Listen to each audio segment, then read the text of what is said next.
Est-ce que Vin Diesel doit arrêter de faire des films? Non, mais il faut vraiment qu'il renouvelle son jeu d'acteur et qu'il choisisse des projets beaucoup plus intéressants.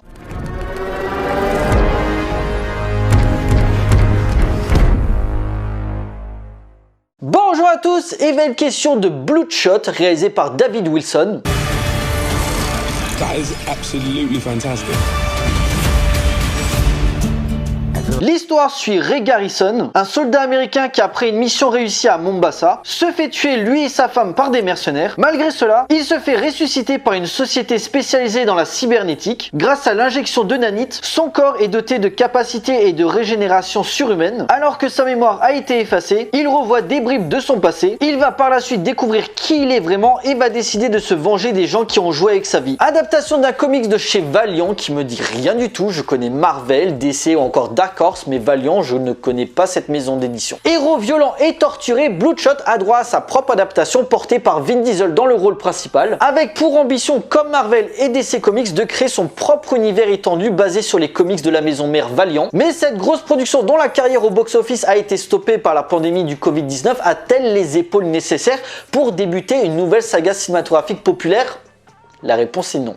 Clairement. Vous avez pu voir que depuis le début de l'année, en termes de critique, j'ai pas été trop méchant sur les films que j'ai vus. Mais là, avec Bloodshot, plus qu'un mauvais film, ça fait longtemps que j'avais pas vu une œuvre vide et sans âme. Vide parce qu'en termes de mise en scène et d'action, le film a rien à proposer. Et sans âme parce que quand tu regardes le film, tu t'investis à aucun moment sur les personnages et les enjeux. En fait, la première impression que tu as en voyant le film, c'est que sur son scénario et sur la façon de mettre en scène l'action à l'écran, Bloodshot a clairement 20 ans de retard. Le film aurait dû sortir dans les années 90 qui, à défaut d'être un chef-d'œuvre, aurait pu se lâcher dans le fun et l'ultra-violence totalement assumée. Ce produit formaté ne propose même pas le minimum syndical en termes de divertissement. Un autre problème majeur aussi, c'est en termes de fidélité. Que le film soit pas fidèle à l'œuvre originale pour créer sa propre ligne directrice, ça me dérange pas, du moment que c'est bien fait et que l'auteur justifie ses choix scénaristiques à l'écran. Le problème, c'est qu'avant d'être une mauvaise adaptation, Bloodshot est avant tout un mauvais film. David Wilson, dont c'est le premier film, n'a aucune personnalité et se révèle à aucun moment, malgré le potentiel du comics dont le film s'inspire, incapable de transcender son sujet pour te poser les bonnes questions. Sur ton humanité, sur les nouvelles technologies ou est-ce que l'homme peut être plus fort que la machine dont il emprunte le même corps, Bloodshot gratte juste la surface de ces thématiques et c'est pas assez poussé. Mais surtout, le principal défaut de Bloodshot,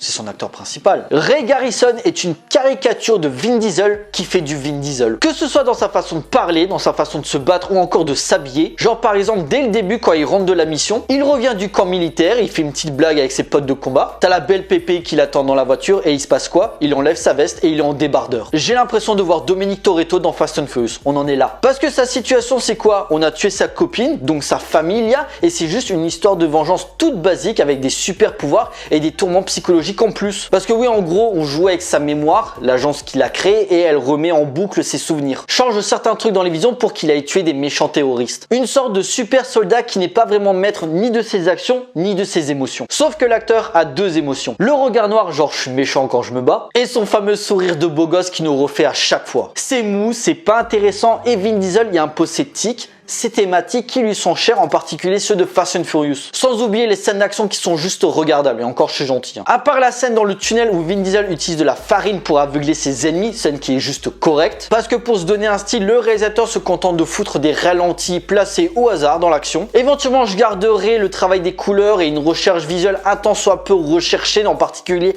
ce rouge pétant qui en ressort, mais ça suffit pas. Sans oublier la lumière et le montage qui rendent le tout illisible. Juste comme exemple, lors du combat final, t'as qui affronte deux gars améliorés comme lui sur un ascenseur en extérieur, et t'as les câbles qui lâchent petit à petit pour tomber dans le vide. Si quelqu'un est capable de m'expliquer ce qui se passe sur cette scène, je veux bien. C'est surcoté, les coups sont donnés n'importe comment, il n'y a aucune cohérence que ce soit dans le choix des cadres et dans les chorégraphies des combats, bref c'est une horreur à regarder. Même la violence est ultra soft, t'as pas de sang, t'as pas de gore. Vin Diesel se contente de mettre des tatanes dans la gueule et de tirer dans le tas sur les ennemis qui lui barrent la route. Voir la scène d'ouverture en mode Call of pour jeter un coup d'œil sur le néant artistique du film, sorte de Robocop moderne. Le film veut jouer sur l'anticipation en pointant du doigt l'instrumentalisation des nouvelles techniques pour l'armée et attirer l'attention sur les dangers de l'avancée technologique, avec ce héros militaire qui se rebelle contre ses dirigeants qui se servent de super soldats pour les contrôler et en faire des armes obéissantes. Sauf qu'on a déjà vu ça et en mieux. Le Robocop de Paul Verhoeven en est le meilleur exemple, mais je peux aussi citer Upgrade ou encore Alita Battle Angel récemment, qui traite cette thématique de bien meilleure manière. Sans oublier Guy Pearce en méchant qui en fait des caisses, Eiza Gonzalez qui se déhanche comme une actrice porno, et faut voir la scène de la piscine où elle danse et t'as Vin Diesel qui est comme ça.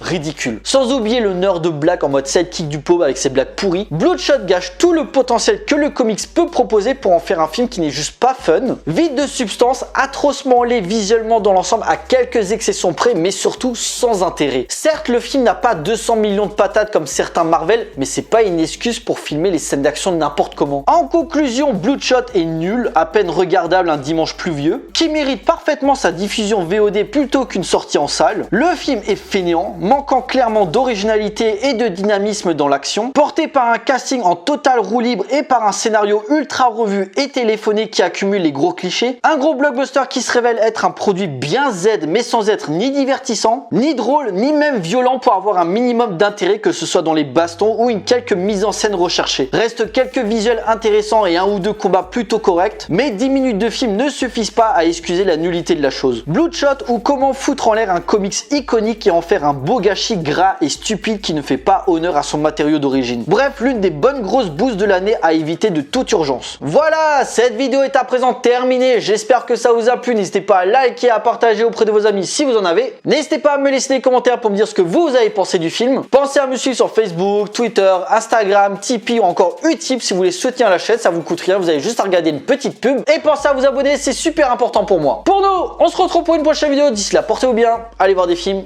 Ciao.